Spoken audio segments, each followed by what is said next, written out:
Or call 1-888-9-TCM-SHOP.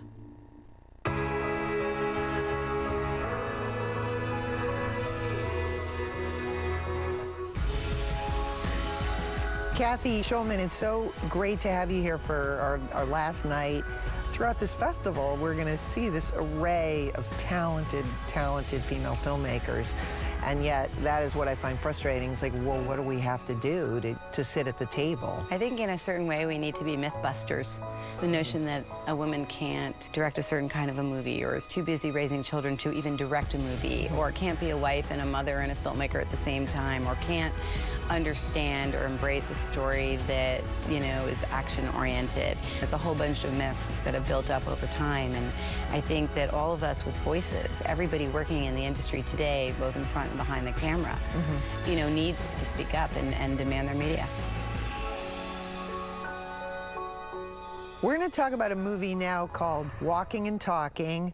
I think it's a very interesting film, independent film, a collaboration, you know, between two women, which seems, you know, unlikely. We don't have a lot of that. And I also feel it started a genre of women talking films that it didn't necessarily have to be a woman's picture, a big dramatic, a strike or something like that. It could be suburban moms. And that it was okay to make a movie about those problems too, those issues. Yeah, I think that Nicole's filmmaking, you know, it's in a very interesting and unique place. I think, if anything, she's sort of in the school of, you know, Woody Allen and some of the other grounded American filmmakers, particularly, you know, working in and around New York City. And but I think what Nicole has done for women that's so exceptional is she's really let the audience be a fly on the wall to really to see, you know, what are women feeling and experiencing in a sort of slice of life, day-to-day basis, as opposed to, like you say, it doesn't have to be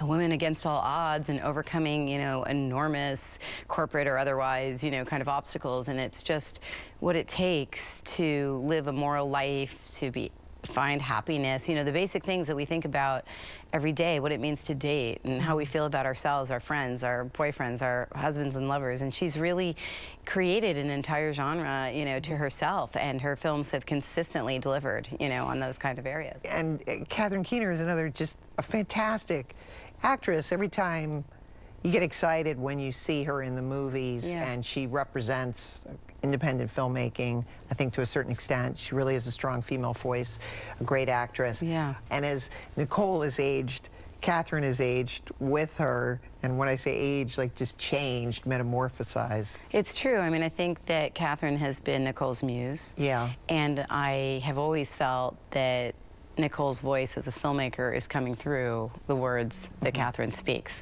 Of course, every character in her films is a part of her, but clearly what's at the root of Nicole's sort of need for expression are the things that we experience through her muse.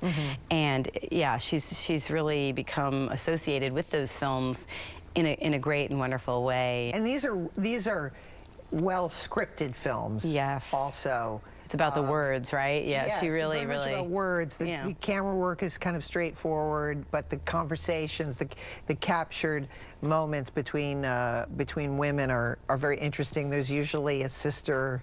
I like the relationships, you know, between the women in the film, sometimes competing. Yeah. Equally as interestingly, the relationships she captures between men and women are fabulous. I mean, in her films, men tell it like it is. They tell women when they're acting ridiculous or, you know, falling into patterns that are ruining their own relationships.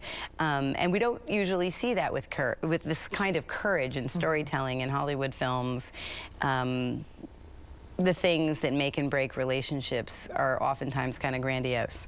But here, it's the little things, isn't it? It's the little things that make a relationship work or not work. And the women are self-deprecating and funny, but they're not victims, which is another genre that we've covered with other filmmakers. Yes. No, they're real, personal, grounded heroes. Yes. Well, let's watch Walking and Talking. From 1996, here's the first feature, film directed by Nicole Holofcener and a TCM premiere, Walking and Talking.